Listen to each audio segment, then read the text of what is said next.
যখন শ্রীকৃষ্ণের ধ্যান করবেন তখন কৃষ্ণের চারিপাশে যে বন্ধুগুলো আছেন তাদেরও তো ধ্যান করবেন। তো তাদের নামগুলোই যদি জানা না থাকে কি ধ্যান করবেন? ওই জন্য নামগুলো বলছি, শুনে রাখুন। শ্রীদাম, সুদাম, দাম, বসুদাম, সুবল, মহাবল, সুবাহু, মহাবাহু, স্তককৃষ্ণ, অর্জুন, লবঙ্গ, মধুমঙ্গল। কয়টি নাম বললাম? এই রে, আপনি তো শুনতে বললেন, গুনতে তো বলেননি। তাহলে আবার বলছি, শ্রীদাম, সুদাম, দাম, বসুদাম, সুবল, মহাবল, সুবাহু, মহাবাহু, স্তককৃষ্ণ, অর্জুন, লবঙ্গ, মধুমঙ্গল। আস্তে আস্তে কতজনের নাম বললাম? 12 জন। এই 12 জন ছাড়াও আরো কৃষ্ণের বন্ধু আছেন, তাদের নামগুলো বলছি, শুনে রাখুন। হলায়ুধ, বরুথপ, গন্ধর্ব, কিঙ্কিনী, অংশুমান, ভদ্রসেন, বসন্ত, বিলাসী, উজ্জ্বল, কোকিল, কলবিঙ্ক, পুণ্ডরিক। কটা নাম বললাম? এবার সবাই গুনে ফেলেছে। তাহলে এই যে 12 জন আর 12 জন, 24 জন কৃষ্ণের বন্ধু। কিন্তু 24টা নাম বলতে গেলে গানের আর কোনো মাধুর্য থাকবে না। ওই জন্য গানের মধ্যে 2টো নাম নেওয়া হয়েছে। আর যারা বেশি জানতে আগ্রহী তারা শাস্ত্র চর্চা করে জানবে, কিন্তু গানের মাধুর্যের জন্য 24টার মধ্যে 2টো নাম নেওয়া হয়েছে। প্রিয় শ্রীদাম সুদাম মেলি, প্রিয় শ্রীরাম, প্রিয় শ্রীরাম, প্রিয় শ্রীরাম, সুদাম তীরে কেলি ধবলি শ্যামলি আওরি আওরি ভবানী কালত কান পুকারি চলত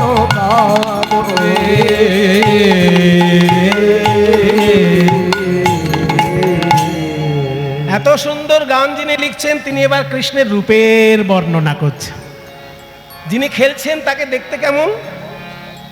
বয়সে কিশোর মোহন ভাতি, বয়সে কিশোর মোহন ভাতি, জৈসে ইন্দু জলদ কাতি। বয়সে কিশোর নবীন ভাতি, জৈসে ইন্দু জলদ কাতি। আস্তে। বয়সে কিশোর নবীন ভাতি, জৈসে, জৈসে মানে ঠিক জানো, ইন্দু জলদ কাতি। ইন্দু মানে চাঁদ আর জলদ মানে মেঘ। কৃষ্ণের বদনটি যেন চাঁদ আর শ্রীঅঙ্গের বর্ণটি যেন মেঘ। যেন মেঘের পরে চাঁদ উঠেছে, মেঘের পরে চাঁদ উঠেছে। শ্যামের বদন দেখলে মনে হয় মেঘের পরে চাঁদ উঠেছে। এই বদন দেখলে মনে হয় মেঘের পরে চাঁদ উঠেছে। চারু চন্দ্রিকা গুঞ্জাহার, চারু চন্দ্রিকা গুঞ্জাহার। চন্দ্রিকা মানে একদিকে চন্দ্রিকা মানে চাঁদের আলো, কিন্তু এখানে চন্দ্রিকা মানে ময়ূরের পালক। কেন এরকম নাম মানে পাল্টে গেল কেন? আসলে ময়ূরের পালকের মাঝখানটা দেখবেন ঠিক চাঁদের মতন দেখা যায়, ওই জন্য ময়ূরের পালককে বলে চন্দ্রিকা। চারু চন্দ্রিকা, সুন্দর একটি ময়ূরের পালক, সেটা গুঞ্জামালা দিয়ে বাঁধা আছে। চারু চন্দ্রিকা গুঞ্জাহার, চারু চন্দ্রিকা গুঞ্জাহার। বদনে মদন ভানরি, বদনে মদন ভানরি, বদনে মদন পেটে মাখানো, বদনে মদন পেটে মাখানো, বদনে মদন ভানরি।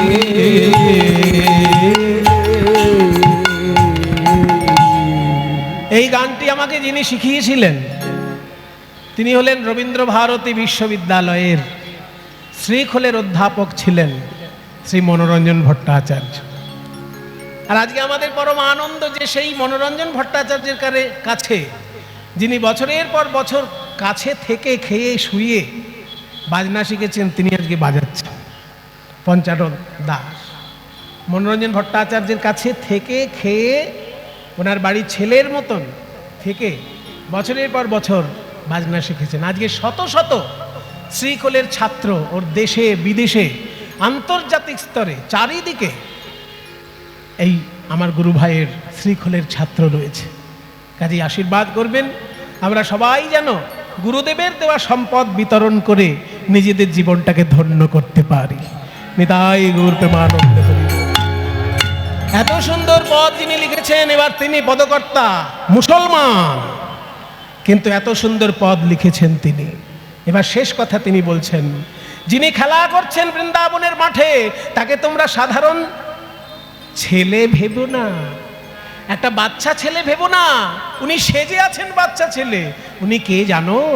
আগম নিগম বেদ আগম নিগম আগম নিগম আগম নিগম বেদ আগম নিগম বেদ সার লীলায় করত গোঠ বিহার। আগম কাকে বলে, নিগম কাকে বলে? হিন্দু শাস্ত্র প্রধানত 3 ভাগে বিভক্ত: আগম, নিগম, বেদ। যে শাস্ত্র আগতং শিব বক্তৃভ্য গতং চ গিরিজা শ্রুতৌ মতং চ বসুদেবাসুদেবস্য আগম ইতি রীত। যে শাস্ত্র শিব ঠাকুরের মুখ থেকে বেরিয়েছে, মা দুর্গার কানে প্রবেশ করেছে, সেই শাস্ত্রকে বলে আগম। সাধারণ লোক তাকে তন্ত্রশাস্ত্র বলে জানে। সাধারণ লোক যাকে তন্ত্রশাস্ত্র বলে, শিব ঠাকুরের মুখে উচ্চারিত, মা দুর্গার কানে প্রবেশিত, তাকে বলে আগম। আর নিগম কাকে বলে? যে শাস্ত্র ব্রহ্মা বলেছেন, নারদ শুনেছেন। 18 পুরাণ, রামায়ণ, মহাভারত, এগুলো ব্রহ্মার মুখ থেকে বেরিয়েছে, নারদ শুনেছে, একে বলে নিগম। তাহলে শিবের শাস্ত্র আগম, ব্রহ্মার শাস্ত্র নিগম। আর যে শাস্ত্র সরাসরি ঈশ্বর ঋষিগণের হৃদয়ে মন্ত্ররূপে আবির্ভূত হয়েছেন, তাকে বলে বেদ। এই 3 রকম সনাতন শাস্ত্রের সার তত্ত্ব যিনি, তিনি আজকে মাঠে খেলা করছেন। আগম নিগম বেদ সার। আগম নিগম আগম নিগম আগম নিগম বেদ সার লীলায় করত গোঠ বিহার নাসির মামুদ। এত সুন্দর পদ শুনে মনে হচ্ছে যেন গোবিন্দ দাসের লেখা বা কোনো বড় পদকর্তার লেখা, কিন্তু লেখক মুসলমান কবি। সেই জন্য কীর্তন গানে যখন পদকর্তার নাম বলা হয়, গায়ক শ্রোতা সবাই তার উদ্দেশ্যে প্রণাম জানাতে হয়। নাসির মামুদ করত আশ, নাসির মামুদ করত চরণে শরণ দান রিয়া, চরণে শরণ দান রে চরণে আমায় চরণ ছাড়া করো না হে, চরণে আমি শরণ নিলাম, চরণে শরণ দান রে।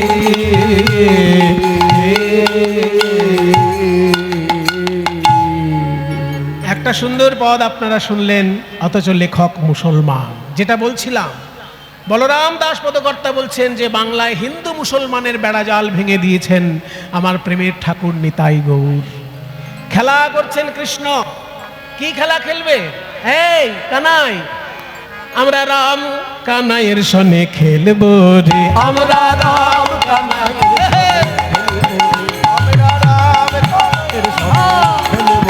আমরা রাম কানাইয়ের সনে আমরা খেলবো রে, খেলা খেলবো রে, খেলা খেলবো রে, খেলা খেলবো রে, খেলা খেলবো রে, আমরা আমরা দূর বনে যাব না খেলবো রে, আমরা দূর বনে যাব না খেলবো রে, দূর বনে যাব না, খেলবো রে, দূর বনে যাব না। আমাদের মা মানা করেছে, দূর বনে যাব না, মা মানা করেছে, দূর বনে যাব না মানা করেছে, দূর বনে যাব না মানা করেছে, দূর বনে যাব না। খেলা খেলবো রে, খেলা খেলবো রে, খেলা খেলবো রে, খেলা খেলবো রে, আমরা রাম কানাইয়ের সনে খেলবো রে, আমরা রাম কানাইয়ের সনে খেলবো রে। আরে খেলা খেলবো, কি খেলা খেলবো? খেলার নাম হলো কাঁধে করা আর কাঁধে চড়া। বলে কাঁধে করবে কে, কাঁধে চড়বে কে? আপনারা কোনটা করবেন? চড়বেন না কাঁধে করবেন? বলে কাঁধে চড়তে পারলে আর কে কাঁধে করতে চায়? তাহলে লটারি হোক। আমরা যাকে লটারি বলি, আগেকার ভাষায় বলতো সাতুলি পাতা। সাতুলি পাতা বলে তাহলে সাতুলি পাতো, যে চোর হবে তাকে কাঁধে করতে হবে সবাইকে। কি করে সাতুলি পাতবে? বলে আমরা কজন আছি? একটু আগে হিসেব করলাম, 24 জন বন্ধু আর কৃষ্ণ বলরাম 26 জন। তাহলে এই বট গাছ থেকে 26টা পাতা ছেড়ে, 26টা পাতা ছেড়ে নিয়ে একটা পাতা ছেঁদা করে দে। 25টা গোটা পাতা, একটা ছেঁদা পাতা, এগুলো সব মিশিয়ে রেখে দিবি। চোখ বেঁধে সবাই পাতা তুলবে। যার ভাগ্যে ওই ছেঁদা পাতা পড়বে সে হবে চোর, আর সবাইকে কাঁধে করে নিয়ে তাকে ছুটতে হবে। বলে তাহলে কে নে পাতা পাড়, ছাঁদা কর, জড়ো কর, চোখ বেঁধে পাতা তোল। সবাই একটা করে পাতা তুলে নিচ্ছে। কৃষ্ণ করছে কি? অন্যের পাতার খবর নিচ্ছে, নিজের পাতাটা দেখছে না। এই শ্রীরাম, কেমন পাতা পেলি? আমার তো খুব ভালো, খুব ভালো। তুই কেমন পেলি? আমার তো খুব ভালো পাতা। সবাই বলছে কানাই তোর পাতাটা দেখি। বলে, আমি তো নিজেই এখনো দেখিনি। কি আমার তো ছেঁদা পাতা। এই তো কানাই চোর, কানাই কানাই চোর, চোর, কানাই চোর চোর কানাই চোর। চুপ চুপ চুপ, একদম চোর বলবি না। এই চোরকে চোর বলবো না তো। আমি যখন মাখন চুরি করে খাই, আমি একা খাই, তোরাও তো খাস। চুরি করা খাবার যে খাবে সেও চোর। কাঁধে চাপার ইচ্ছে হয়েছে, কাঁধে চাপবি, একদম চোর বলবি না। এই সুদামা, তুই আমার কাঁধে আয়। সুদামারে লইয়া কৃষ্ণ ছুটিতে লাগিল, সুদামারে লইয়া কৃষ্ণ ছুটিতে লাগিল, অঙ্গয়াম্র বৃক্ষ তলে আসিয়া দাঁড়ালো, পক্ষ আম্র বৃক্ষ তলে আসিয়া দাঁড়ালো, দাঁড়ারে দাঁড়ারে, আয় দাঁড়ারে দাঁড়ারে, যেমন পাকা পাকা আম ফলেছে, দাঁড়ারে দাঁড়ারে, পাকা পাকা আম ফলেছে, কানাই দাঁড়ারে দাঁড়ারে। এই দেখ পাকা পাকা আম, কানাই ছুটিস না ছুটিস না, দাঁড়া আমটা পেড়ে নি, দুজন মিলে খাবো। কৃষ্ণের কাঁধে রয়েছে সুদামা, একটা পাকা আম পেড়ে নিল। পাকা আমটি পেড়ে ভাবছে, আহা বৃন্দাবনের গাছ পাকা আম, এ কি আর আমার জন্য ফলেছে? এ তো কানাইয়ের জন্য ফলেছে। কানাই খাবে, আমাদেরকে প্রসাদ দেবে। তাহলে আমটা ছাড়িয়ে কানাইয়ের মুখে দিই। না না না না না, আগে কানাইকে দেওয়া যাবে না, কারণ বৃন্দাবন গ্রাম আর মথুরা হচ্ছে শহর। এই গ্রামের থেকে শহরের লোকগুলো একটু জটিল বেশি হয়।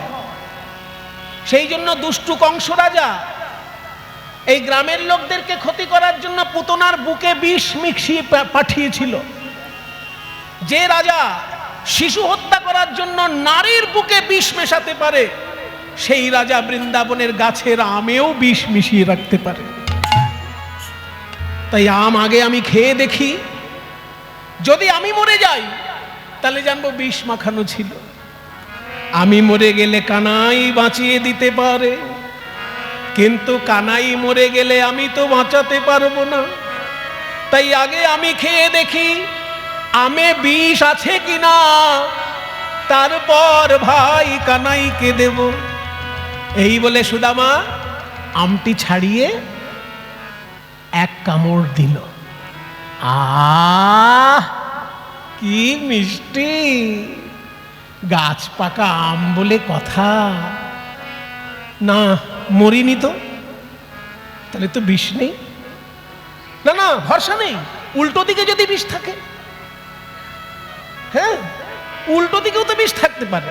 তাহলে পুরো আমটাই ছাড়ি, উল্টো দিকে একবার খেয়ে দেখি।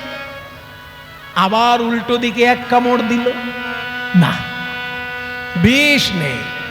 এবার তাহলে কানাইকে দেওয়া যাবে।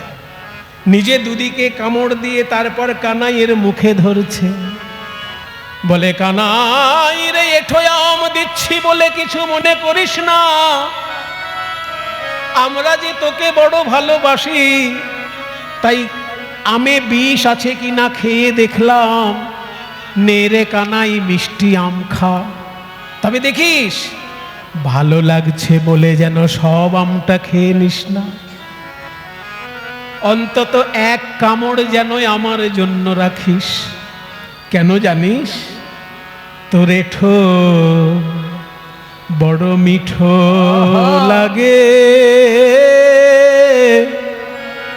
ভাই রে কানাই। ও এঠো বড় মিঠো লাগে ভাই রে কানাই।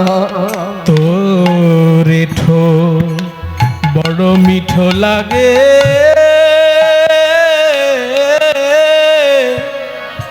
ভাই রে কানাই।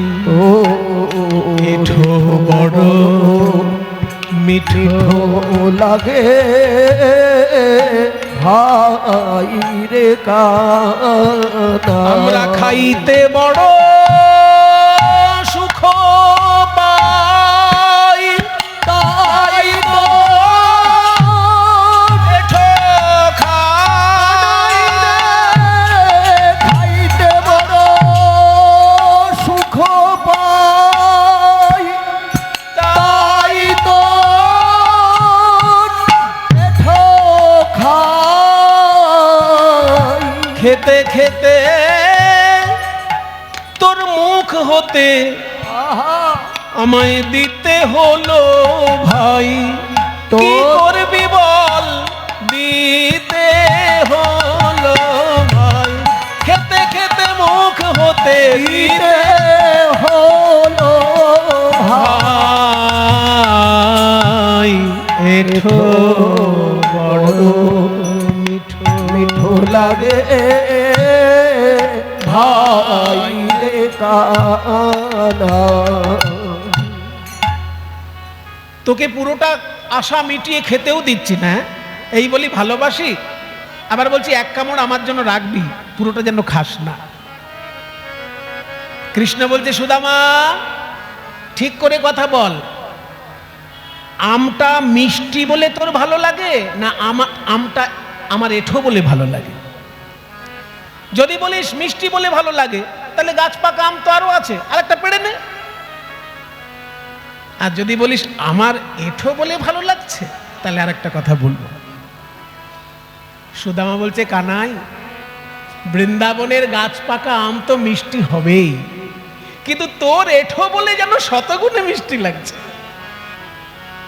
আপনারা একটু মিলিয়ে নেবেন। যদি পিয়ারা গাছে পিয়ারা পাকে, দেখবেন পাকা পিয়ারা মিষ্টি লাগে, কিন্তু সেই পাকা পিয়ারায় যদি পাখি ঠোকরানো থাকে, ওই পিয়ারাটা সব থেকে বেশি মিষ্টি হবে, তাই না? সারা গাছের আর কোনো পেয়ারা অত মিষ্টি হবে না। তাহলে পাখির ঠোঁটের গুণ। ঠিক তেমনি কানাই, এই আমটা মিষ্টি, কিন্তু তুই যখনই খেয়ে দিস যেন শতগুণে মিষ্টি হয়ে যায়। তোর মুখে কিছু জাদু আছে, তোর ওই ঠোঁটটায় কিছু জাদু আছে। ও রাঙায় ধর মাঝে না জানি কি সুধা আছে,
বলি হারি যায় তো ওই চাঁদ মুখের বলি হারি যায় চাঁদ মুখের বলি হারি কানাই রে তোর চাঁদ মুখের বলি হারি কানাই রে তোর চাঁদ মুখের বলি হারি কানাই রে তোর চাঁদ মুখের বলি হারি কানাই রে তোর চাঁদ মুখের বলি হারি কানাই রে তোর চাঁদ মুখের বলি হারি যায়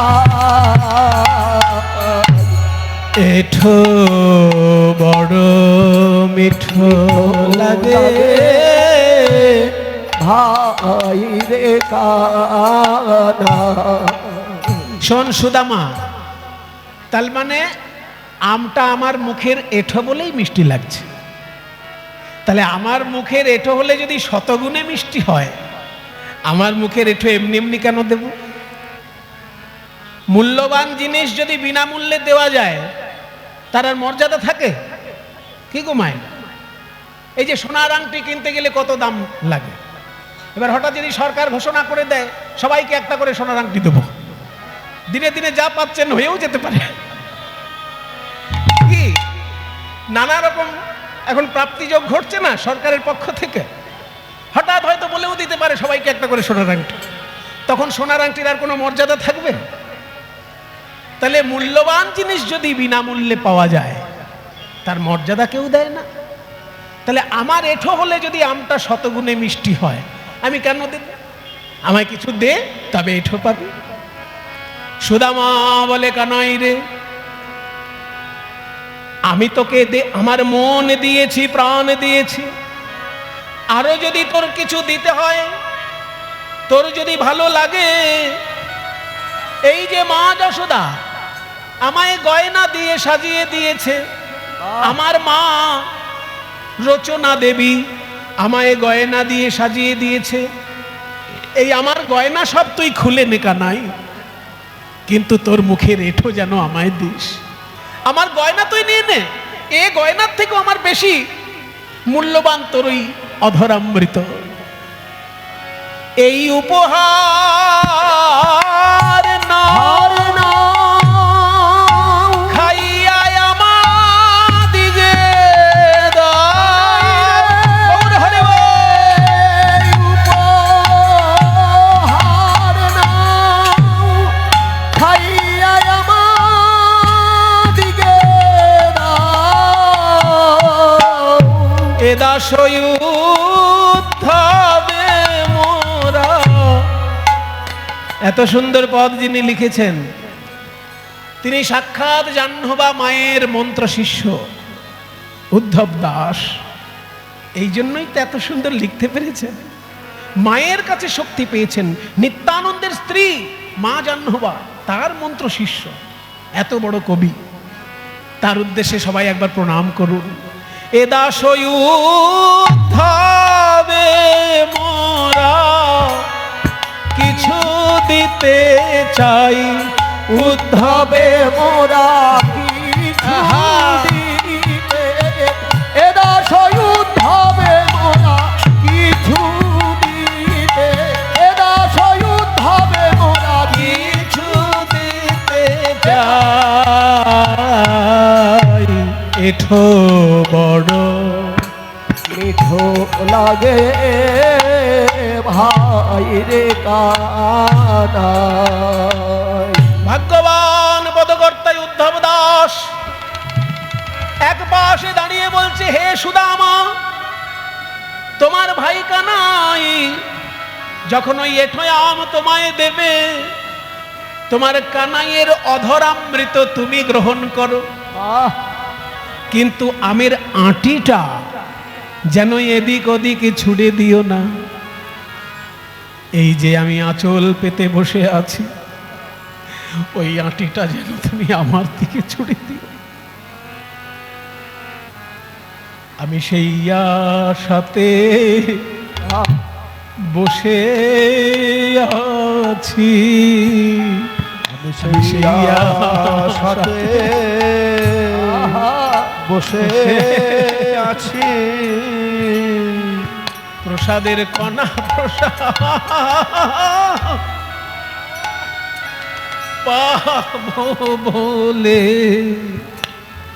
আমি সেই আশাতে বসে আছি। প্রসাদের কণা প্রসাদ পাবো বলে সেই আশাতে বসে আছি। প্রসাদের কণা প্রসাদ পাবো বলে পেলে আমার নরজনম ধন্য হবে। প্রসাদের কণা প্রসাদ পেলে বলে আমার নর ধন্য হবে। প্রসাদের কণা প্রসাদ পেলে পরে আমার নরজনম ধন্য হবে। প্রসাদের কণা প্রসাদ পেলে পরে আমার নর ধন্য হবে। প্রসাদের কণা প্রসাদ পেলে পরে আমার নর ধন্য হবে। মনা প্রসাদ পেলে পরে জনম ধন্য হবে। মনা প্রসাদ পেলে পরে জনম ধন্য হবে। প্রসাদ পেলে পরে আমার ধন্য হবে। মনা প্রসাদ পেলে পরে আমার ধন্য হবে। মনা প্রসাদ পেলে পরে ধন্য হবে। মনা প্রসাদ পেলে পরে নর জনম ধন্য হবে। গৌর হরি ওই কথা পেলে পরে জনম ধন্য হবে। আমি সেই আশাতে বসে আছি। এই রকম আনন্দের দিন বৃন্দাবনে কতদিন কাটলো, কিন্তু আনন্দের দিন তো চিরকাল থাকে না। হঠাৎ কংস মনে মনে ভাবলেন ওই দুষ্টু ছেলেটাকে মথুরায় এনে মারতে হবে। আমার নাকি মৃত্যু ঘটাবে ওই নন্দরাজার ঘরে বড় হওয়া ছেলে। এমন একজন মানুষ আছেন যাকে কংস রাজাও বিশ্বাস করে, আবার কৃষ্ণের বাবা নন্দরাজাও বিশ্বাস করে। সেই মানুষটির নাম অক্রূর। তাই অক্রূরকে পাঠালো কংস যে অক্রূর, আপনি আমার বিশ্বাসভাজন সরকারি কর্মচারী, আবার আপনি নন্দরাজারও প্রিয় বন্ধু, কাজেই আপনি বৃন্দাবনে যান, ওদেরকে বলুন, ওরা গ্রামের লোক তো শহর কোনোদিন দেখেইনি, গরু আর গোবর নিয়ে ওদের জীবন কেটে যায়। কি গরু আর গোবর এছাড়া ওরা জানে কি? সেই জন্য ওদেরকে গিয়ে জানান, আমি কংস রাজা ধনুর্যজ্ঞ করতে চলেছি, আমার এই ধনুর্যজ্ঞ দেখার জন্য নেমন্তন্ন কৃষ্ণ, বলরাম এবং নন্দরাজা, এই তিনজনের উদ্দেশ্যে নিমন্ত্রণ। কিন্তু সঙ্গে কয়েকজন আসতে পারে, নারী বর্জিত কোনো মহিলা যেন বৃন্দাবন থেকে মথুরায় না আসে। কৃষ্ণ আসবে, বলরাম আসবে, নন্দরাজা আসবে, কৃষ্ণের বন্ধুরা আসবে, কিন্তু মেয়েরা যেন কেউ না আসে। কেন মেয়েদের নিষেধ করলেন কেন? কংস মনে মনে ভাবলেন, বেটা কৃষ্ণকে তো আমি মারবো এখানে, বৃন্দাবনের মেয়েরা তো কৃষ্ণকে ভালোবাসে, ওই ছেলেটাকে যখন এখানে মরতে দেখবে মেয়েগুলো কান্নাকাটি জুড়ে দেবে, সে দৃশ্যটা আমার ভালো লাগবে না, ওই জন্য মেয়েরা যেন না আসে। ওই জন্য মেয়েদেরকে আসা নিষেধ করে দিলেন। কৃষ্ণ, বলরাম, নন্দরাজা আর কৃষ্ণের বন্ধুরা আসবে। তাদের জন্য দুটো গাড়ি পাঠালেন কংস। কংস নিজের গাড়িটা পাঠিয়ে দিলেন কৃষ্ণ বলরাম নন্দরাজার জন্য, আর একটা বড় গাড়ি পাঠালেন শ্রীদাম সুদাম দাম্ব সুদামদের আনার জন্য। এবার আপনারাই চিন্তা করুন, রাষ্ট্রপতির গাড়ি যদি কোনো একটা অজপাড়া গায়ে চলে আসে কাউকে সসম্মানে নিয়ে যাওয়ার জন্য, তাহলে পুরো গ্রামের লোকের কাছে একটা সেটা গর্বের বিষয় না? রাষ্ট্রপতির গাড়ি। তখনকার দিনে মথুরার রাজা কংস, তার গাড়ি চলে এসছে বৃন্দাবনে, এসে হই হই রই রই ব্যাপার। ঘোষণা করে দিল যে কংস রাজা যজ্ঞ করবেন, ধনুর্যজ্ঞ। সেই যজ্ঞ দেখার জন্য কৃষ্ণ বলরাম আর নন্দরাজের নেমন্তন্ন, তবে রাখাল ছেলেগুলোও যেতে পারে, যেন মেয়েরা না যায়। তাই কংস রাজার গাড়িতে উঠছে কৃষ্ণ বলরাম আর নন্দ রাজা, আর একটা বড় গাড়িতে শ্রীদাম সুদামের দল হই হই করে উঠে পড়ল। সবাই মথুরা এসে পৌঁছে গেল, কিন্তু কংস যেটি ভেবেছিল তার উল্টোটা ঘটে গেল। কংস ভেবেছিল আমি কৃষ্ণকে মারব, শেষকালে কৃষ্ণের হাতে কংসকেই মরতে হলো। উল্টো ঘটনা ঘটে গেল মথুরার বুকে। কিন্তু কংসকে মারার সঙ্গে সঙ্গে কৃষ্ণের জীবন চক্র পরিবর্তিত হয়ে গেল। আস্তে কেন? এতদিন সে ছিল বৃন্দাবনের রাখাল ছেলে, আর আজকে থেকে কৃষ্ণ ভারতবর্ষের রাজনীতির সঙ্গে জড়িয়ে গেল। কংসকে যখনই কৃষ্ণ মারল, সঙ্গে সঙ্গে ভারতের রাজনীতির সঙ্গে কিন্তু কৃষ্ণ জড়িয়ে গেল।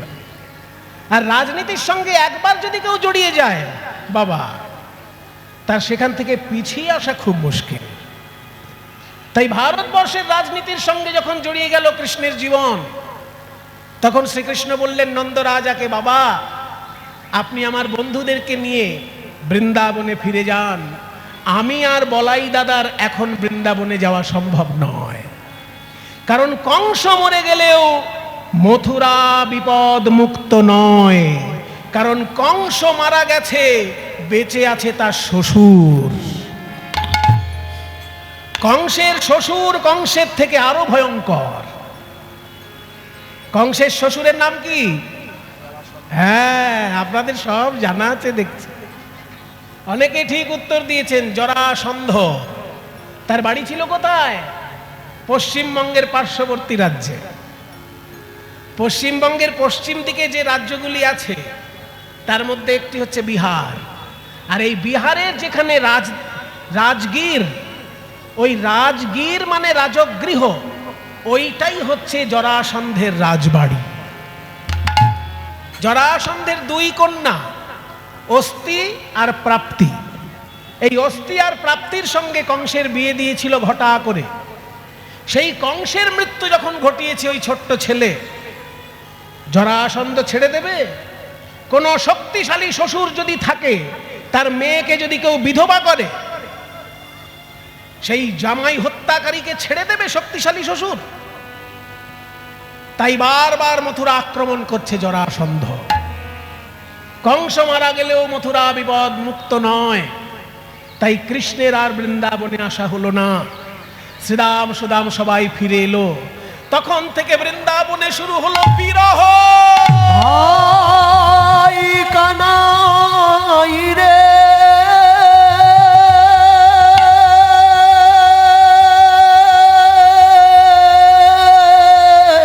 কানাই কানাই রে, মথুরার সোনার খাটে শুয়ে তুই কি এই বৃন্দাবনের ধুলো ভুলে গেলি কানাই? তুই কি কোনোদিন আর আসবি না? কানতে কানতে সুদাম পাগলের মতো হয়ে গেল। মথুরা থেকে যদি কোনো গরু আসে বৃন্দাবনে, গরু, সেই গরুটার গলা জড়িয়ে ধরে সুদামা বলে, তুই তো মথুরা থেকে এসছিস, আমার ভাই কানাইয়ের খবর জানিস? আমার ভাই কানাই আমার কথা জিজ্ঞেস করেছে। গরুর সঙ্গে যদি কেউ গল্প করতে শুরু করে, তাহলে জানতে হবে আস্তে আস্তে তার মস্তিষ্ক বিকৃতি ঘটছে। তাই সুদামার বাবা মনে মনে চিন্তা করলো আমার ছেলে চোখের সামনে পাগল হয়ে যাবে কৃষ্ণ বিরহে, এ বাবা হয়ে আমি সহ্য করতে পারবো না। কি করে এই বিরহ দূর করা যায় আমাকে এক্ষুনি ভাবতে হবে। কি ভাবলেন মটুক? না, কৃষ্ণ আর বলরাম মথুরা থেকে উজ্জয়িনী নগরে গেছে পড়াশোনা করার জন্য।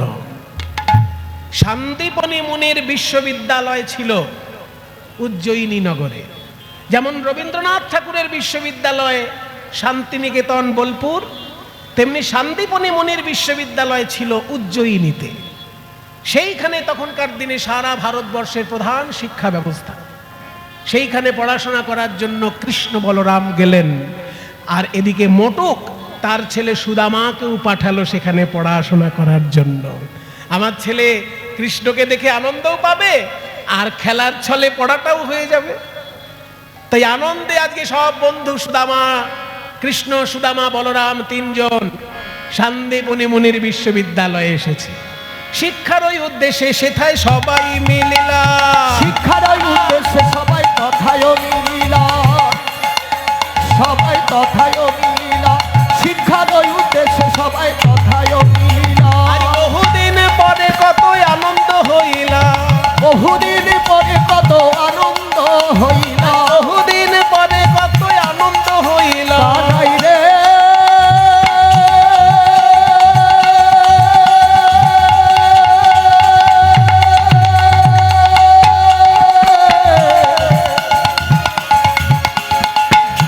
প্রাণের ভাইয়া রে,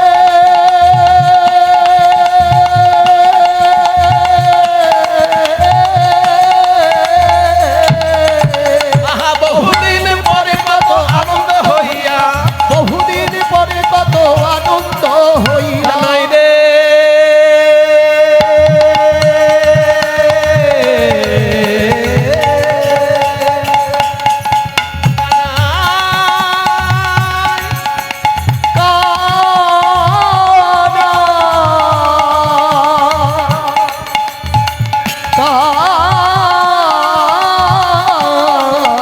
আজ বহুদিন পরে কত আনন্দ হইলা। বহুদিন পরে কত আনন্দ হইলা। এ কানাই, মনে পড়েছে আমার কথা? কৃষ্ণ সুদামা বহুদিন পরে এক জায়গায় হয়েছে। এই বস বস বস, শান্তিপনি মুনি আসছেন, শান্তিপনি মুনি আসছেন। এসো এসো ছাত্রগণ, আমার এই বিশ্ববিদ্যালয়ে তোমাদের সকলকে স্বাগত জানাই। তোমরা নিশ্চয়ই শুনেছ আমার এই বিশ্ববিদ্যালয়ে চতুর্দশ বিদ্যা এবং 64 কলা শিক্ষা দেওয়া হয়। ভারত সরকার বর্তমানে সেই সব শিক্ষা ব্যবস্থার পুনরুদ্ধার করার চেষ্টা করছে। যে কোনো ইউনিভার্সিটিতে খবর নিন, একটা নতুন সিস্টেম চালু হচ্ছে, তার নাম হচ্ছে ইন্ডিয়ান নলেজ সিস্টেম। ভারতবর্ষের মূল শিক্ষা ব্যবস্থা যেটা, ব্রিটিশরা আসার আগে পর্যন্ত আমাদের যে আসল শিক্ষাধারা সেটা হচ্ছে চতুর্দশ বিদ্যা এবং 64 কলা। সেইটাই শান্তিপনি মুনির বিশ্ববিদ্যালয়েও শেখানো হতো। চতুর্দশ বিদ্যা কি কি আমি সংক্ষেপে বলছি আপনাদের কাছে। 14টা প্রধান শাস্ত্র শিক্ষা দেওয়া হতো, 14টা প্রধান শাস্ত্র। সেগুলো কি কি? অঙ্গানি বেদাশ্চত্বার মীমাংসা ন্যায় বিস্তর, সংস্কৃত শ্লোকে আছে।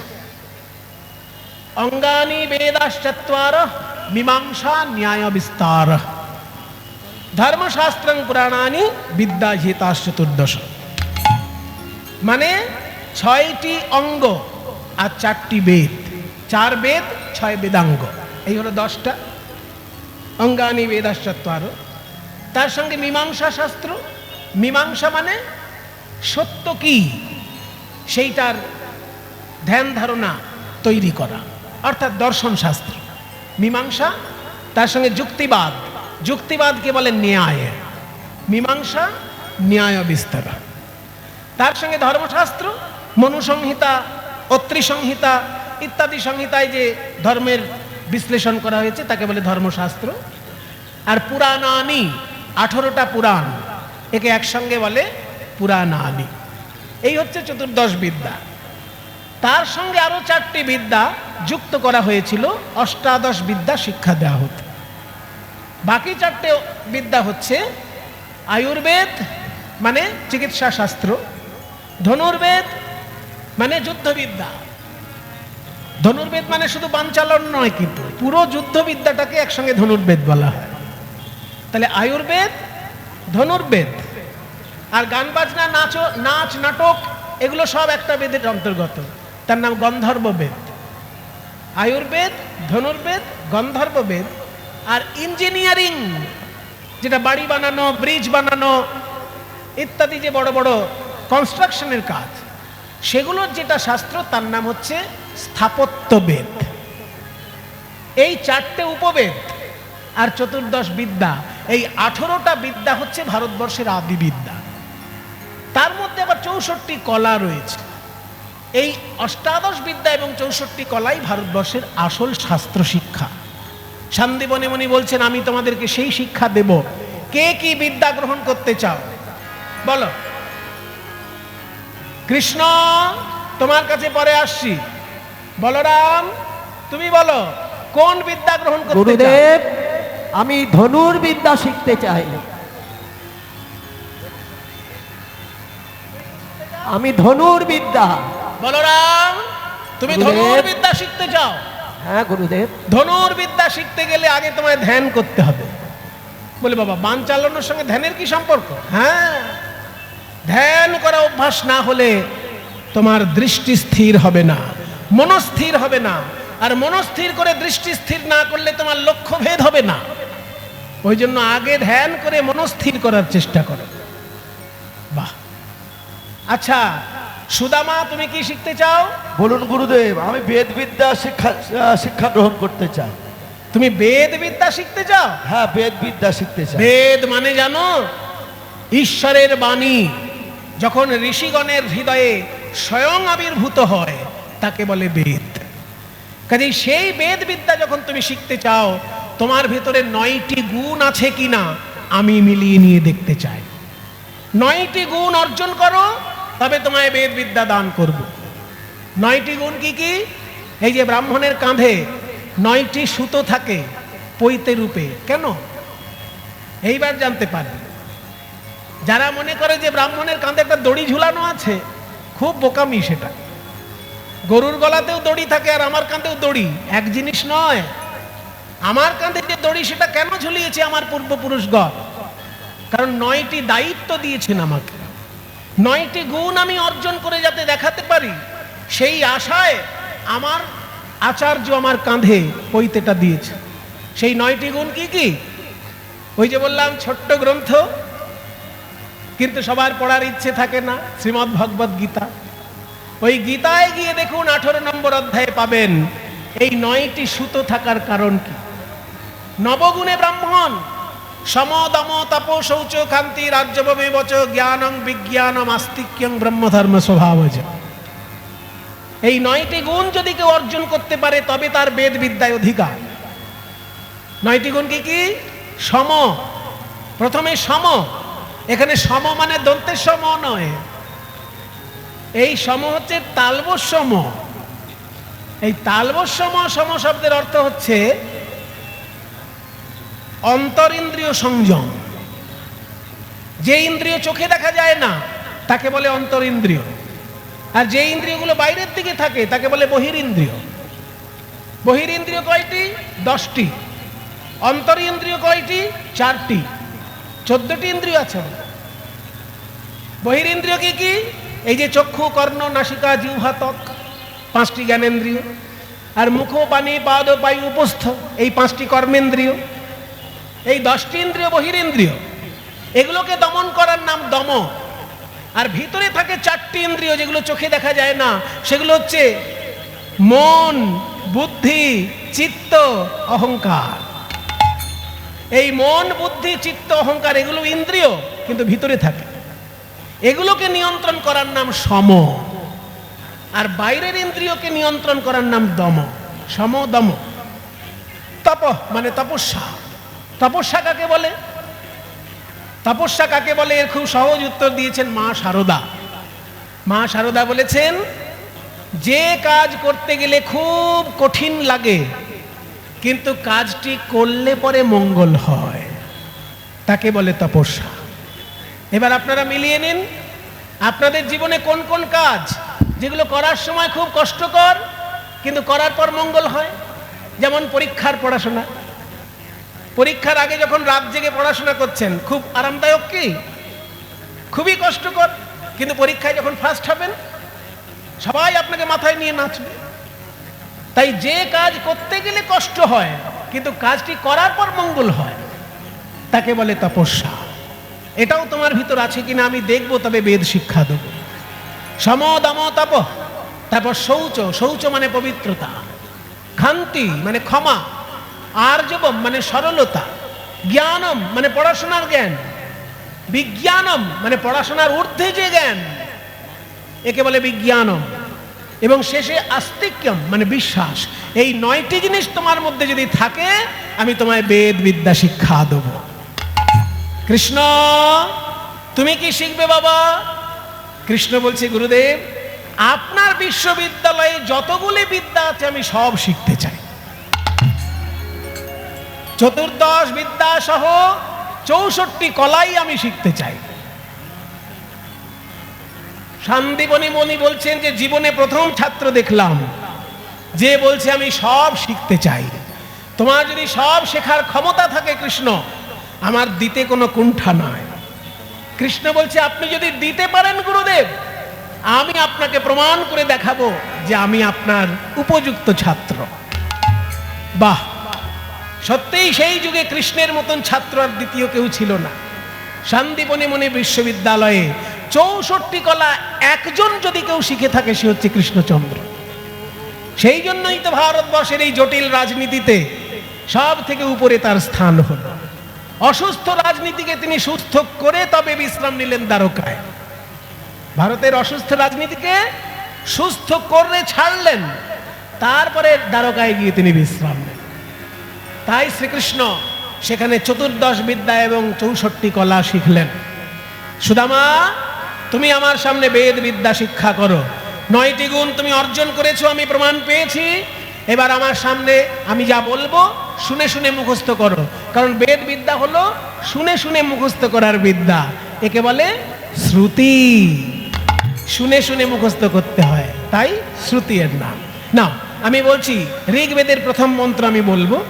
আমি এখন কিছু বেদ মন্ত্র বলবো। ঋগ্বেদ বিশ্ব ব্রহ্মাণ্ডে যতগুলি ধর্মশাস্ত্র আছে সব থেকে প্রাচীন ধর্মশাস্ত্র এই বেদ। ইসলাম ধর্মের কোরআন 1500 বছর আগের শাস্ত্র। খ্রিস্টান ধর্মের বাইবেল 2000 বছর আগের শাস্ত্র। বৌদ্ধ ধর্মের ত্রিপিটক 2500 বছর আগের শাস্ত্র। তার থেকেও হাজার হাজার বছর প্রাচীন এই ঋগ্বেদের মন্ত্র।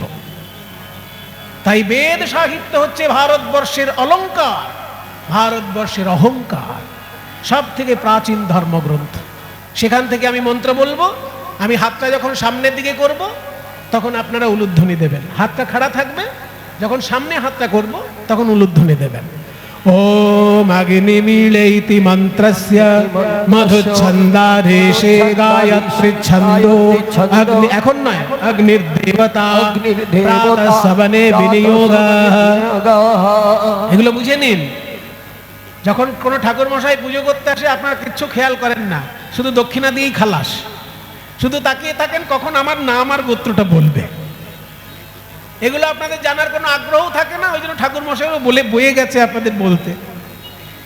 আজকে জেনে নিন, কোনো ঋগ্বেদ কোনো বেদের মন্ত্র যদি উচ্চারণ করতে হয় তার আগে 4টে জিনিস উচ্চারণ করতে হয়।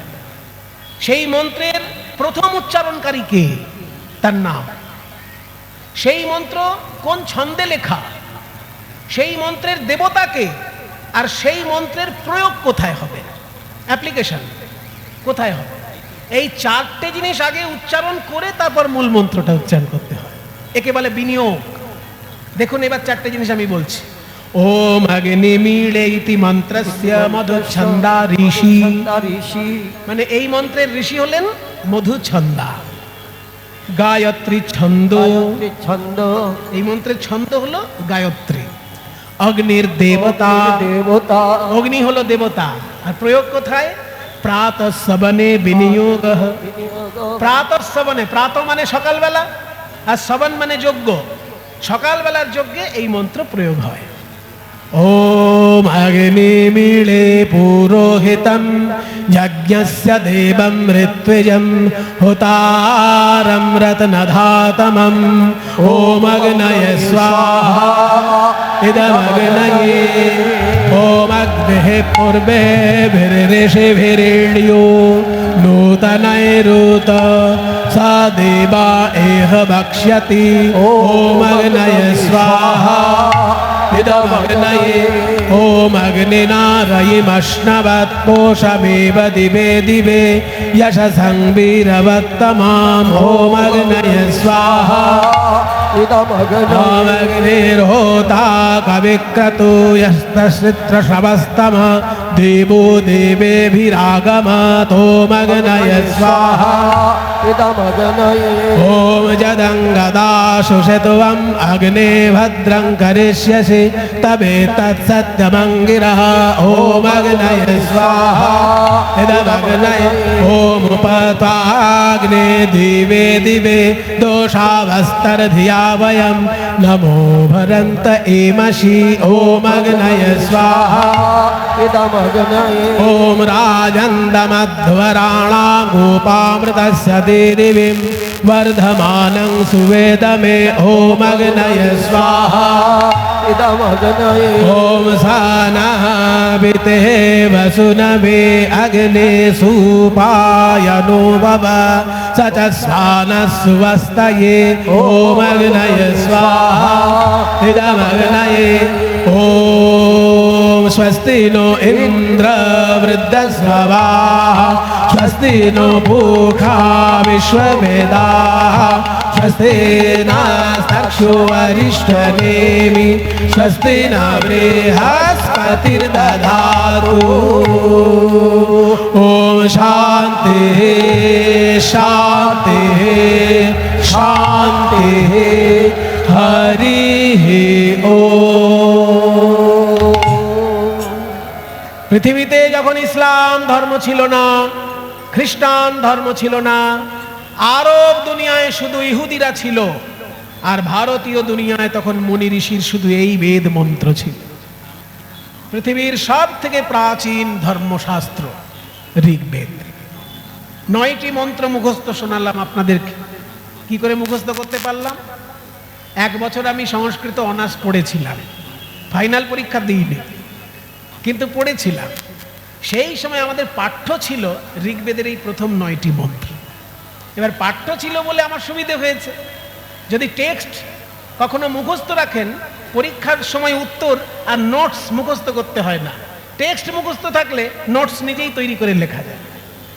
সেই জন্য আমি মুখস্থ করেছিলাম টেক্সট, সেই জন্য মুখস্থ করে নিয়েছিলাম যে ইচ্ছা মতন উত্তর লিখতে পারে। এগুলো হচ্ছে ঋগ্বেদের প্রথম 9টি মন্ত্র। আর এই প্রথম 9টি মন্ত্রকে একসঙ্গে বলে অগ্নি সূক্তম। সূক্তম, সুক্ত মানে কি? ও মায়েরা, সুক্ত মানে কি? সুক্ত, শুক্ত ওই তো ডাল ভাত শুক্ত খায় না। তাহলে সুক্ত আবার তুমি আমাদের কি বোঝাবে বাবা? ওই তো উচ্ছে দিয়ে তৈরি হয়, সজনে ডাঁটা, হ্যাঁ, বড়ি। ওটা বানান হচ্ছে তালবস্যয় হস্যু কয়তয়। যেটা আপনারা ভাবছেন উচ্ছে সজনে ডাঁটা বড়ি, ওইটা হচ্ছে তালবস্যয় হস্যু কয়তয়, সুক্ত। আর আমি যেটা বলছি এটা হচ্ছে দন্তেশ্বয় দীর্ঘ কয়তয়। বানান আলাদা, ওই জন্য মানেও আলাদা। সু উক্তম, উক্ত মানে যেটা বলা হয়েছে, মানে ভালো কথা, আর সু মানে ভালো। সু উক্ত, যে কথাটা ভালোর জন্য বলা হয়েছে, ওই জন্য এর নাম সূক্তম, অগ্নি সূক্তম। এই 9টি মন্ত্রকে একসঙ্গে বলা হয় অগ্নি সূক্তম। আপনারা সুন্দর উলুধ্বনি দিয়েছেন। এইভাবে বৈদিক মন্ত্র শুনে শুনে সুদামা মুখস্থ করলো। এইবার সন্দীপনী বলছেন, শোনো সুদামা, তোমাদের গুরুমা বলছিলেন রান্নার জ্বালানির কাঠ নাকি ফুরিয়ে গেছে, তোমরা গভীর বনে গিয়ে একটু জ্বালানি কাঠ সংগ্রহ করে নিয়ে এসো। কৃষ্ণ আর সুদামা চললো, কারণ দাদা বলাই বড়, তাকে সবসময় বিরক্ত করা ঠিক না। দাদা তুমি ধনুর্বিদ্যা নিয়ে থাকো, আমরা দুই বন্ধু চললাম। কৃষ্ণ আর সুদামা চলল গভীর জঙ্গলে। হঠাৎ করে আকাশে ঝড় ঝড় উঠেছে, ঝড় হেনকালে হইল তথায় ঝড় ভয়ঙ্কর। কালে হইল তথায় ঝড় ভয়ঙ্কর। হেনকালে হইল তথায় ঝড়, তথায় ঝড়, তথায় ঝড় ভয়ঙ্কর। কালে হইল তথায় ঝড় ভয়ঙ্কর। চারিদিকে বেপিলে ঘোর অন্ধকার। চারিদিকে ব্যাপিলে ঘোর অন্ধকার। কানা সুদামা রে, কানাই, একদম ভাববি না কানাই, আমি থাকতে তোর কোনো ক্ষতি হতে দেব না। তোকে আমার বুকের মধ্যে করে রাখবো, যত ঝড় ঝাপটা আমার উপর দিয়ে যাবে। কৃষ্ণকে বুকে আগলে রেখে সুদামায় উপুড় হয়ে থাকলো। ঝড়ে গাছের ডাল ভেঙে পড়ল সুদামার পিঠে। কৃষ্ণের গায়ে আঁচড় লাগতে দিল না। ঝড় থেমে গেল। জ্বালানি কাঠ নিয়ে কৃষ্ণ সুদামা সান্দীপনী মুনির আশ্রমে এলো। সান্দীপনী বলে, কৃষ্ণ, গভীর জঙ্গলে তোমরা যখন গেছিলে ঝড় এসেছিল, দুই বন্ধু দুদিকে ছিটকে যাওনি তো? কৃষ্ণ বলে, না গুরুজি, আমার বন্ধু সুদামা আমাকে বুকে আগলে রেখেছে, ওর পিঠের উপর গাছের ডাল ভেঙে পড়েছে, আমার গায়ে ব্যথা লাগতে দেয়নি। বাহ, শুনে খুব খুশি হলাম। একেই তো বলে বন্ধু। বন্ধু কাকে বলে? উৎসবে ব্যসনে চৈব দুর্ভিক্ষে রাষ্ট্র বিপ্লবে রাজদ্বারে শ্মশানে চ যস্তিষ্ঠতি স বান্ধব। যে আনন্দের দিনেও থাকবে, দুঃখের দিনেও থাকবে। অফিস আদালতে যখন দৌড়তে হবে তখনও সঙ্গে থাকবে, আবার শ্মশান যাত্রাতেও সঙ্গে থাকবে, সেই তো বন্ধু। আজকে সুদামা যেমন তোমাকে রক্ষা করেছে, তোমারও দায়িত্ব ওর যদি কোনোদিন বিপদ হয় তুমি ওকে রক্ষা করবে। তোমাদের উচ্চশিক্ষা সমাপ্ত হয়েছে, এইবার তোমরা সেবার্থে দেশের নিজ নিজ ক্ষেত্রে সেবা করো। উত্তর ভারতে আমি যখন বেড়াতে যাই, কোনো কোনো বিদ্যালয়ে দেখি, বিদ্যালয়ের যে গেট, সেই গেটের বাঁ দিকটায় লেখা থাকে শিক্ষার্থ আইয়ে, আর ডান দিকটায় লেখা থাকে সেবার্থ যাইয়ে। কত সুন্দর কথা! শিক্ষার্থ আইয়ে মানে শিক্ষা গ্রহণ করার জন্য বিদ্যালয়ে এসো, আর শিক্ষা গ্রহণ হয়ে গেলে সেবার্থ যাইয়ে, দেশের সেবা করার জন্য বাইরে বেরিয়ে পড়ুন। যার যেভাবে সম্ভব দেশের সেবা করো। হে মোর চিত্ত, হে মোর চিত্ত পুণ্য তীর্থে জাগরে ধীরে, এই ভারতের মহামানবের সাগর তীরে জাগরে ধীরে। হে মোর চিত্ত, হে মোর চিত্ত পূর্ণ তীর্থে জাগরে ধীরে, এই ভারতের মহামানবের সাগর তীরে জাগরে ধীরে। কোথায় দাঁড়ায়, কোথায় দাঁড়ায় দুবাহু বাড়ায় নবী নর দেবতারে, উদার ছন্দে পরমানন্দে বন্দন করি তারে। হে মোর চিত্ত, হে মোর চিত্ত পূর্ণ তীর্থে জাগরে ধীরে, এই ভারতের মহামানবের সাগর তীরে জাগরে ধীরে। ধ্যান গম্ভীর এই যে ভূধর নদী জপমালা ধৃত প্রান্তর, ধ্যান গম্ভীর এই যে ভূধর নদী জপমালা ধৃত প্রান্তর, হেরায় নিত্য হের পবিত্র ধরিত্রী রে, এই ভারতের মহামানবের সাগর তীরে জাগরে ধীরে। হে মোর চিত্ত, হে মোর চিত্ত পূর্ণ তীর্থে জাগরে ধীরে, এই ভারতের মহামানবের সাগর তীরে জাগরে ধীরে। চোখ বন্ধ করে ভারতের মানচিত্রটা একবার চিন্তা করুন। পশ্চিমবঙ্গের দক্ষিণ দিকে বঙ্গোপসাগর, তামিলনাড়ুর দক্ষিণ দিকে ভারত মহাসাগর, গুজরাটের দক্ষিণ দিকে আরব সাগর, তিনটে সাগর দিয়ে ঘেরা আমার ভারত, আর এই ভারত নিজেই একটা সাগর, মহামানবের সাগর। যে রাজ্যে যাবেন, যে জেলায় যাবেন, কোনো না কোনো মহাপুরুষকে আপনি পাবেন। দক্ষিণ 24 পরগনার উপর দিয়ে যখন চৈতন্য মহাপ্রভু গিয়েছিলেন, কলকাতার উপর দিয়ে বরাহনগর, পানিহাটি থেকে নৌকা যোগে তিনি বরানগর এসেছিলেন, আর বরানগর থেকে হেঁটে হেঁটে দক্ষিণ 24 পরগনায় গিয়েছেন। বরানগর থেকে যখন হাঁটা শুরু করলেন, বাগবাজারে এসেছিলেন। শ্যামবাজারের কাছে পরমানন্দপুরীর একটা পাতকুয়ো আছে। পরমানন্দপুরী চৈতন্য মহাপ্রভুর কাকা গুরু, মানে ঈশ্বরপুরীর গুরু ভাই। সেই জন্য কাকা গুরুর আশ্রম বলে চৈতন্য মহাপ্রভু সেইখানে প্রণাম করে ওই কাকা গুরুর আশ্রমে যে কুয়ো ছিল সেখান থেকে জল পান করেছেন। এবং এই ঘটনা পিওর কলকাতার মধ্যে, শ্যামবাজার এলাকার মধ্যে পরমানন্দপুরীর পাতকুয়ো, সেইখানে মহাপ্রভু পাতকুয়ো থেকে জল খেলেন। তারপর গঙ্গার ধার বরাবর এগিয়ে চললেন। তবে গঙ্গা মানে কিন্তু এখনকার গঙ্গা নয়, মহাপ্রভুর যুগের গঙ্গা কিন্তু যে গঙ্গা এখন আমরা দেখতে পাচ্ছি ডায়মন্ড হারবার হয়ে যাচ্ছে, ওই গঙ্গা নয়। যেটা কালীঘাটের উপর দিয়ে জয়নগর হয়ে যাচ্ছে, ওই আদি গঙ্গা কিন্তু মহাপ্রভুর যুগে গঙ্গা। ওই গঙ্গার ধারে ধারে মহাপ্রভু হেঁটে গেছে। বারুইপুরে গিয়ে তিনি অনন্ত আচার্যের গৃহ প্রাঙ্গণে কীর্তন শ্রবণ করেছিলেন। দক্ষিণ 24 পরগনার গ্রামে গ্রামে এত কীর্তন কেন? না, এই দক্ষিণ 24 পরগনায় ওই অনন্ত আচার্যের শ্রীপাঠে মহাপ্রভু নিজে কীর্তন শ্রবণ করেছেন। তাই দক্ষিণ 24 পরগনার মানুষ কীর্তনের অনুরাগী। তবে যেহেতু প্রচুর পরিমাণে কীর্তন শোনেন, কোনটা সঠিক কীর্তন কোনটা বেঠিক কীর্তন এইটা বুঝে উঠবার ক্ষমতা সবসময় হয় না, কিন্তু হরি নাম তো কানে যাচ্ছে, এটাই বড় কথা। দক্ষিণ 24 পরগনার ঘরে ঘরে এত কীর্তনের প্রচার এই কারণে যে মহাপ্রভু এই দক্ষিণ 24 পরগনায় আদি গঙ্গার ধারে ধারে পায়ে হেঁটে গেছেন। কত দূর অব্দি হেঁটে গেছেন? রায়দিঘি পর্যন্ত। জয়নগরে মজিলপুরে মহাপ্রভুর একটি আবাসের আশ্রম আছে, যেখানে মহাপ্রভু বিশ্রাম নিয়েছিলেন।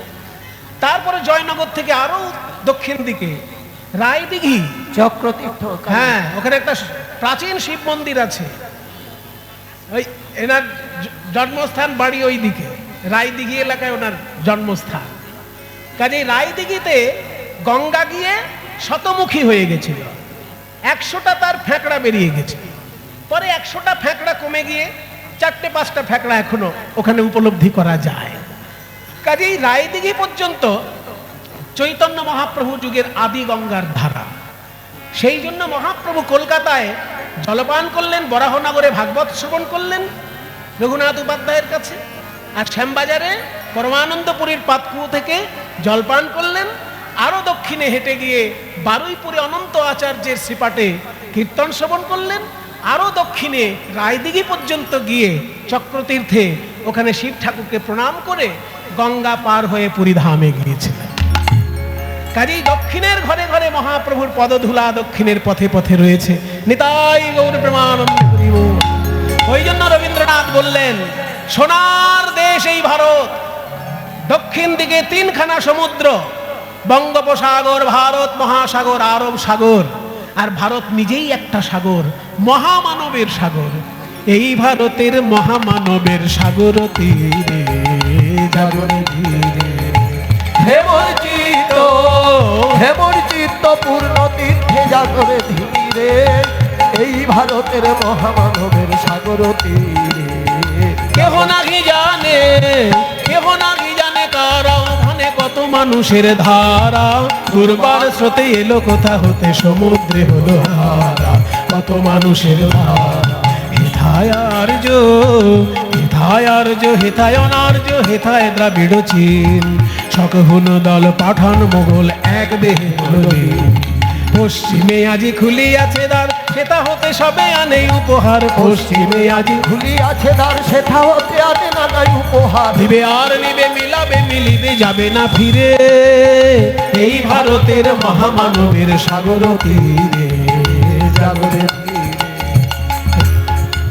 ও মায়েরা শুনে রাখো, ভারতবর্ষ এমন একটা দেশ, এখানে পৃথিবীর সমস্ত দূর দূর থেকে মানুষেরা এসে শান্তিতে বাস করছে।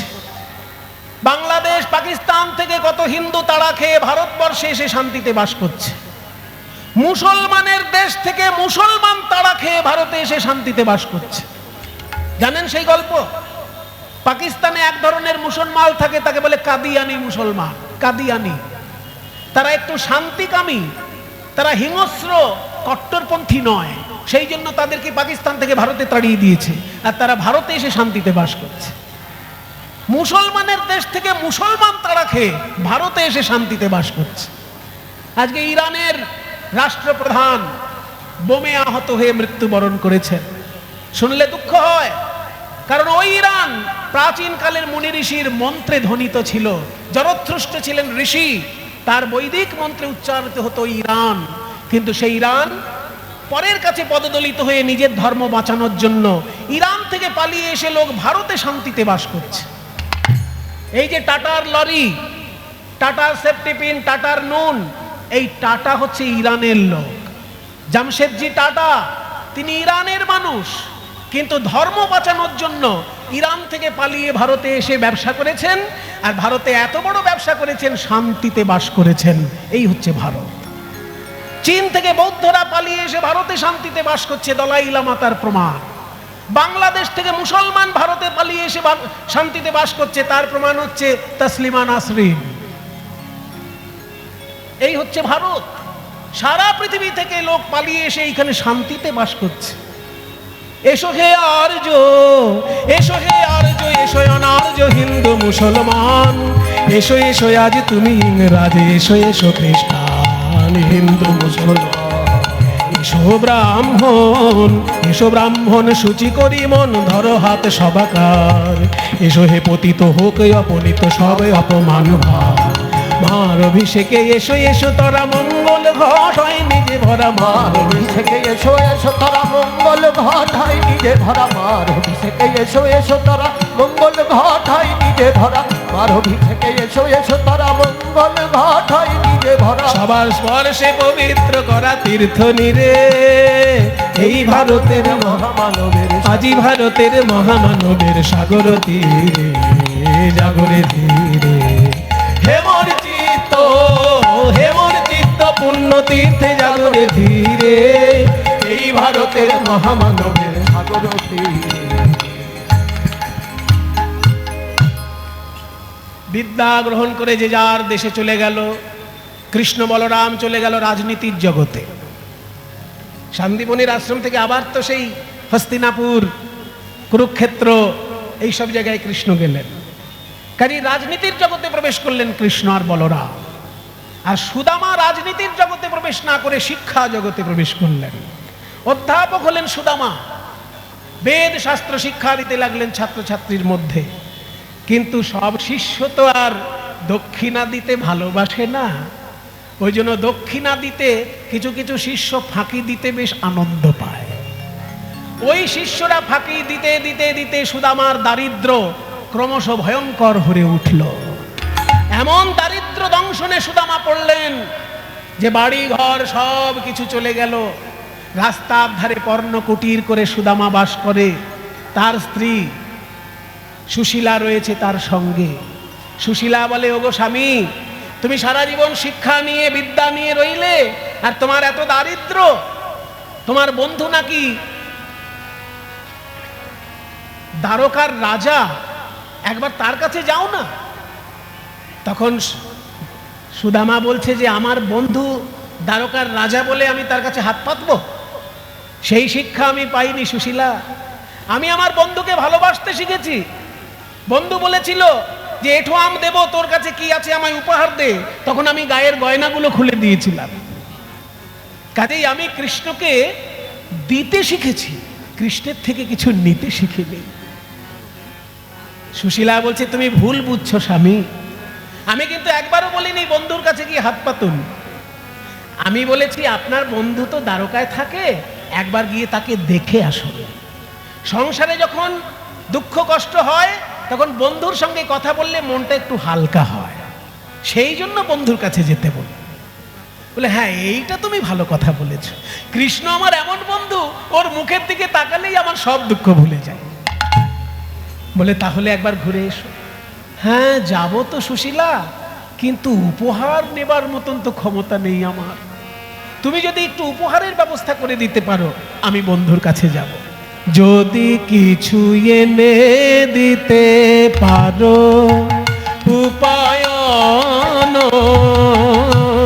যদি কিছু এনে দিতে পারো উপায়ন, তবে সে করিতে পারি দ্বারকায় গমন। স্বামী, আপনার বন্ধু কৃষ্ণের জন্য আমি ভিক্ষায় যাব, তাতে আমার কোনো লজ্জা নেই, কারণ আমার স্বামীর মনোবাসনা পূর্ণ করতে চলেছি আমি। তাই দুরিকা আঁচল, তাই সুশীলা আঁচল পেতে ভিক্ষা করতে চলেছি। আমার দয়া করে এই আসরের মধ্যে কেউ ভিক্ষা দিতে আসবেন না। যদি কারোর ভিক্ষা দেবার ইচ্ছা হয়, কীর্তন কমিটির লোক যখন আপনাদের কাছে যাবে তখন দেবেন।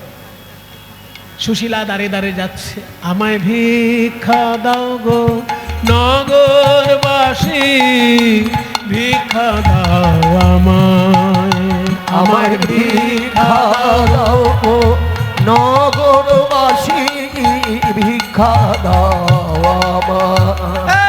এই ভাই, এই দেখো ভিখারিতে ভিখারিতে দেশটা ভরে গেল। আরে মশাই, সকালে ভিখারি, দুপুরে ভিখারি, এই দেখো নতুন একটা বউ আবার বেরিয়েছে ভিক্ষার আঁচল দিয়ে। এই তুমি কে গো, ভিক্ষা করছো কেন এরকম? পাশ থেকে একজন বলছে, চুপ করুন। হ্যাঁ, কাউকে না জেনে তার সম্পর্কে এরকম কথা বলছেন কারণ উনি হচ্ছেন সুদামার স্ত্রী, একজন অধ্যাপকের স্ত্রী। উনি কেন আঁচল পেতে চাকে জানুন? হ্যাঁ তাই তো, এই তো সুদামার বউ। হ্যাঁ তো তুমি আঁচল পাচ্ছ কেন? শুনুন, আপনারা যদি কেউ ভাবেন যে আপনাদের কাছ থেকে ভিক্ষা নিয়ে আমার সংসার চলবে, তাহলে আপনারা ভুল করছেন। আমার স্বামী একজন শিক্ষক, তার উপার্জনে আমার ছোট্ট সংসার চলে যায়। কিন্তু আঁচল পেতেছি কেন জানেন? আমার স্বামী যাবে কৃষ্ণ দর্শনে।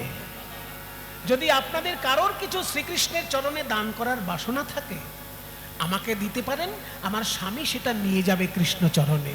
শেষকালে পরে আপনারাই বলবেন যে তোমার স্বামী কৃষ্ণের কাছে গেল, আমাদের একটু বললে না, আমার কিছু দেবার ইচ্ছা ছিল।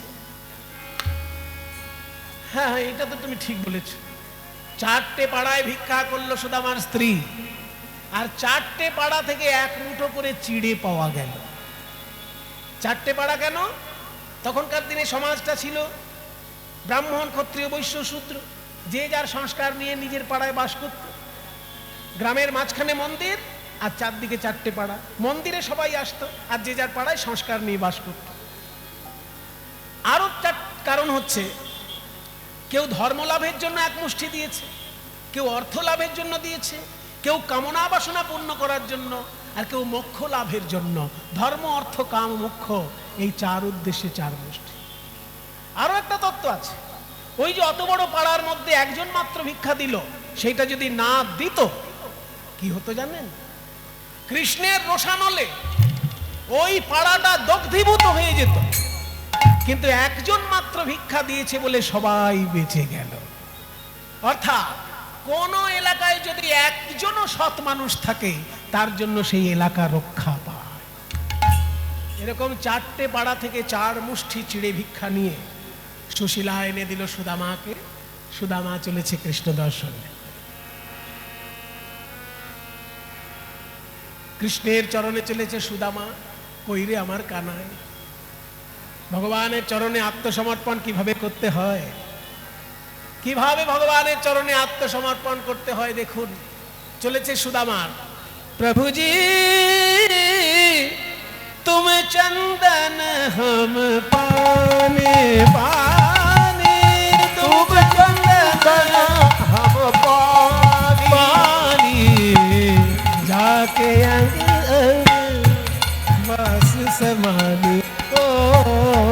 जाके अंग अंग बास समाए प्रभु जी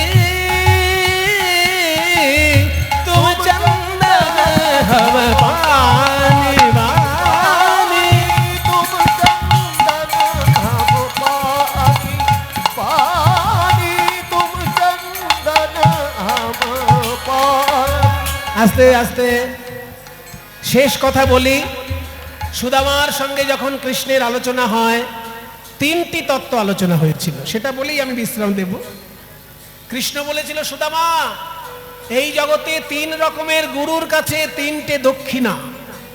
প্রথম গুরু হচ্ছে বাবা মা, তাদের কথা শুনে চলাটাই প্রথম দক্ষিণা। দ্বিতীয় গুরু হচ্ছে দীক্ষা গুরু এবং শিক্ষা গুরু, তাদের সেবা করাটাই দক্ষিণা। সেবা করতে না পারলে তখন পয়সা দিতে হয়। আর তৃতীয় গুরু হচ্ছে অন্তর্যামী রূপে ভগবান গুরু, তার শাস্ত্রচর্চা, তার তীর্থ দর্শন, তার লীলা কথা শ্রবণ, তার নাম জপ, এই হচ্ছে তার চরণে দক্ষিণা।